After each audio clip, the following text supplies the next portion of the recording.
صفحة النادي الاهلي رسميا نزلت الفيديو ده دلوقتي يا جدعان، كله يركز بقى فيه كويس. مين يا ترى المتخفي ده ماشي فين؟ ده تقريبا كده ده استاد القاهرة، وهنا غرفة خلع ملابس النادي الاهلي. طب هو بيعمل ايه يا جدعان في غرف خلع الملابس؟ معناها ايه؟ ركزوا كويس في كل لقطة يا جدعان، وركزوا كويس في كل مشهد. مين المتخفي ده؟ نزل ارضية ملعب استاد القاهرة. طب رايح فين؟ رايح فين؟ ده رايح ناحية جماهير النادي الاهلي يا جدعان، ده انبهر بيهم وبيصورهم بالتليفون. يا ترى مين؟ يا ترى مين؟ طب هو راح فين بعد جماهير النادي؟ راح لجماهير نادي الزمالك.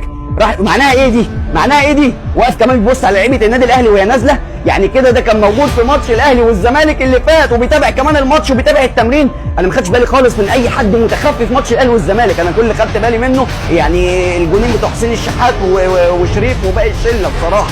مين يا جدعان؟ مين يا جدعان؟ لا اله الا الله. مين ده؟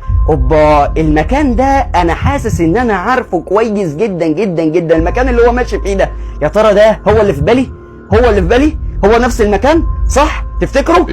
لا تستطيع رؤية الشبح. يعني ايه؟ لا تستطيع الا حين يقرر.